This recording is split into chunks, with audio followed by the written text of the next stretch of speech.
அரலூசு பூஜா சொன்னதை கேட்டுக்கிட்டு இங்க வந்து உங்க இஷ்டத்துக்கு ஆடாதீங்க.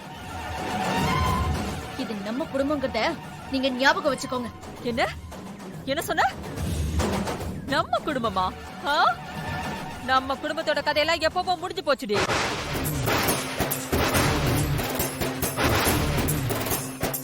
செய்யறதெல்லாம் செஞ்சுட்டு நம்ம குடும்பம்னு சொல்லி ஏன் கழுத்தா இருக்கிறியா? இங்க பாரு, என் பொண்ணு புள்ளத்தாச்சியா இருக்கா. அவளை ஏன் கூட அனுப்பாம என்கிட்ட இருந்து பிரிச்சுட்டல? ஏய் இங்க பாரு, இப்ப சொல்ற கேட்டுக்கடி. இப்ப என் மனசு அனுபவிக்கிற வேதனைக்கு வலிக்கும் நீயும் உன் குடும்பமும் எனக்கு பதில் சொல்லியே ஆகணும்டி.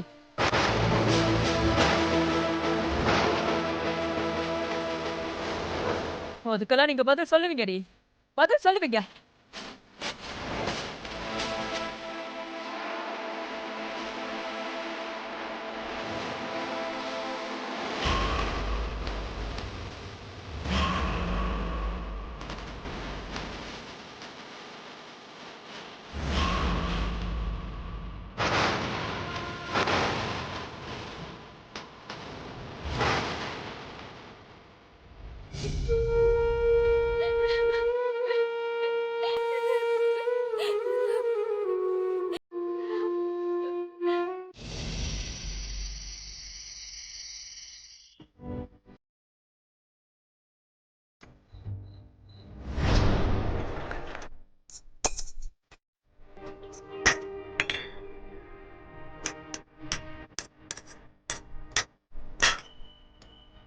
சக்தி, சம்மந்தி அம்மா சொல்லிட்டு போனதுல இருந்தே எனக்கு ரொம்ப பயமா இருக்கு சக்தி. சரண்யா வயித்துல இருக்கிற குழந்தைக்கு ஏதாவது ஆச்சுன்னா? அப்படிலாம் எதுவும் ஆகாதுமா. அப்படி பிரச்சனைனாலும் நாம நிச்சயம் குணப்படுத்திடலாமா. ஆனா அதுக்கு 3 லட்சம் ரூபாய் செலவாகும்னு டாக்டர் சொன்னாங்களே. அவ்வளவு பணத்துக்கு நாம எங்கம்மா போறது? அத பத்தி யோசிச்சு நான் ஒரு ஐடியா வச்சிருக்கேன்மா.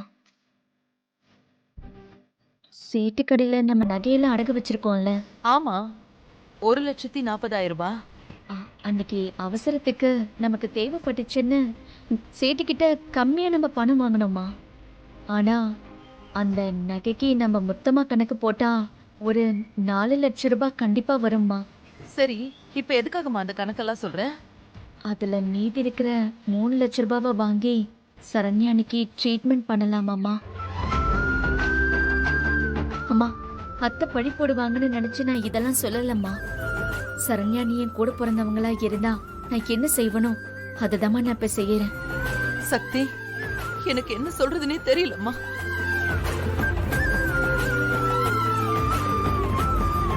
நீ என் வயித்துல வந்து பிறந்தது நான் வாங்கின வரும் சக்தி. சரி, சீக்கிரமே போய் சேட்டுக்கிட்ட பணத்தை வாங்கிட்டு வா. கடவுளே, ஆஸ்பத்திரிக்கு தேவையான பணம் எந்த தடையும் இல்லாம கிடைக்கணும். பார்த்து போயிட்டு வா.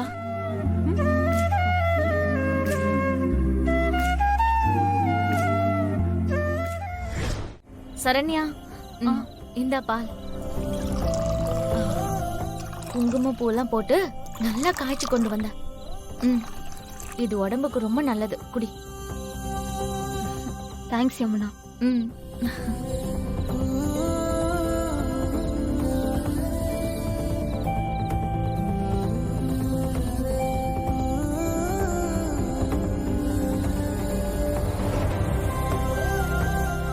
சரி, படுத்து ரெஸ்ட் எடு.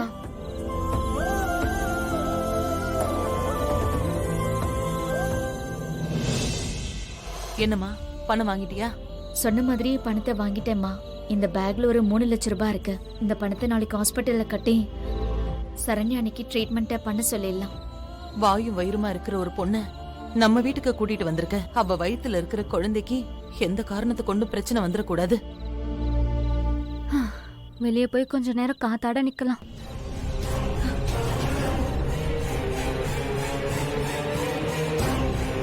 என் வம்சத்து வாரிசுக்கு ஏதாவது ஒன்று ஆச்சுன்னா உன்னை சும்மா விட மாட்டேன்னு சம்மந்தி அம்மா உன்னை திட்டிட்டு போனாங்கல்ல. அதை கேட்டதுல இருந்தே என் மனசு சரியில்லம்மா.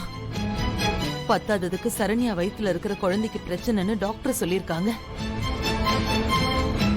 இது ரெண்டையும் நினைச்சுதான் நான் ரொம்ப பயந்து போயிருந்தேன் சக்தி. இப்பதான் எனக்கு எல்லா பயமும் போய் நிம்மதியா இருக்கு. நீங்க என்ன சொல்றீங்க?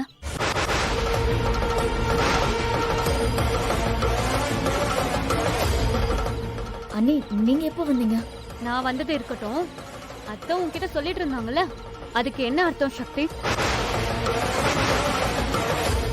இங்க பார், என்கிட்ட எதையுமே மறைக்காதீங்க. சரி அத்தை, நீங்க சொல்லுங்க. நான் வரும்போது நீங்க ஏதோ சக்தி கிட்ட பேசிட்டு இருந்தீங்கல்ல, அது என்கிட்டயே சொல்லுங்க அத்தை. அப்புறம் இப்போ எல்லா பயமும் போய் நிம்மதியா இருக்குன்னு சொன்னீங்கல்ல அவகிட்ட, அததான் நான் கேக்குறேன். நீங்க எதுக்காக பயந்துட்டு இருக்கீங்க அத சொல்லுங்க. அண்ணி நீங்க கடைசியா தான் வந்தீங்களா? ஆமா, அத்தை சொல்லி முடிக்கும் போதுதான் நான் வந்தேன். நீங்க எதை பத்தி பேசிட்டு இருந்தீங்க? அது அது வேற ஒண்ணு இல்ல நீ. ம், அது நேத்து காலையில ரோட்டு கடைக்கு வந்து அத்தை சண்டை போட்டுட்டு போனாங்க. இன்னைக்கு என்னடானா வீட்டுக்கு வந்து சண்டை போட்டுட்டு போறாங்க. இப்படி தினமும் சண்டை போட்டுக்கிட்டே இருந்தா என்ன பண்றதுன்னு அம்மா பயந்துக்கிட்டே இருந்தாங்க. நான் தான் உங்களுக்கு தைரியம் சொன்னேன்.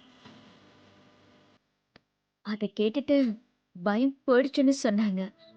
இதுதான் சொன்னேன், வேற ஒண்ணும் இல்லை இல்லம்மா? ஆமாமா, அதத்தான் சொல்லிட்டு இருந்தேன்.